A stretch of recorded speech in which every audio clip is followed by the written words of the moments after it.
స్వచ్ఛ Andhra Swarnandhra programme ఉంటుంది. మనము third second ఈ అక్టోబర్ నెలలో క్లీన్ ఎయిర్ థీమ్ ప్రకారంగా ఇక్కడ ప్లాంటేషన్ తయారు చేశాము. ఈరోజు ఎమ్మెల్యే గారు, తర్వాత ఎమ్మెల్సీ గారు అండ్ కలెక్టర్ ఆధారంలో we have conducted this drive. ఇలాగా ఈ ఓవరాల్ 25-26 ఇయర్లో కూడా టోటల్ మొత్తం అవెన్యూ ప్లాంటేషన్లోనే చూస్తే ఈ రాజమండ్రి కార్పొరేషన్తో మనము ఓవరాల్గా 4780 ప్లాంటేషన్స్ ఆల్రెడీ ఇప్పుడు కూడా చేసాము. సిమిలర్గా మనము అవుట్కమ్స్ కూడా చూస్తే సిన్స్ ఇది PM10 మనము మైక్రోగ్రామ్స్ పర్ మీటర్ క్యూబ్ అదే మెట్రిక్ చూసిన తర్వాత we are seeing that pollution control కూడా ఇప్పుడు ఇంప్రూవ్ అవుతుంది.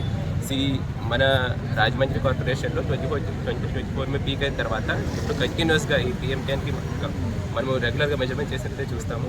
సో దట్ అదే లాస్ట్ 2 years నుంచి ఇది కంటిన్యూస్గా రిడ్యూస్ అవుతుంది. సో క్లీన్ ఎయిర్ గురించి can not be done by a single government organisation. ఇందులో కంపల్సరీ పబ్లిక్ భాగదారి కూడా కావాలి. సో ఈరోజు మనం అవేర్నెస్ కూడా చేస్తాము. అవేర్నెస్తో పాటు మనము అందరికీ ప్లాంటేషన్ ఇండోర్ ప్లాంటేషన్కి ఇంప్రూవ్ చేయడానికి, తర్వాత అన్ని ఆఫీస్ స్పేసెస్లో, తర్వాత ఈ పబ్లిక్ స్పేసెస్లో మ్యాక్సిమం ఎక్కడైనా డివైడర్ ఉంటే, రోడ్ సైడ్ ఉంటే, అన్ని ప్లేసెస్లో ప్లాంటేషన్ పెంచుతాము. ఈ ప్లాంటేషన్తో పాటు తర్వాత ఈ రోజు తర్వాత మనకి దివాళీ కూడా ఉంది. పబ్లిక్ అవగాహన క్యాంపెయిన్స్లో మనం ఇది కూడా ఇన్ఫార్మ్ చేస్తాము. ఫైర్ క్రాకర్స్ కూడా గ్రీన్ క్రాకర్స్ మాత్రమే యూజ్ చేయాలి. కొంచెం ఎన్వైరన్మెంట్ ఫ్రెండ్లీ, లెస్ సౌండ్ వల్ల, తర్వాత green cracker with less pollutions అదే వాడితే కొంచెం ఎయిర్ పొల్యూషన్ మనకి రిడ్యూస్ అవుతుంది.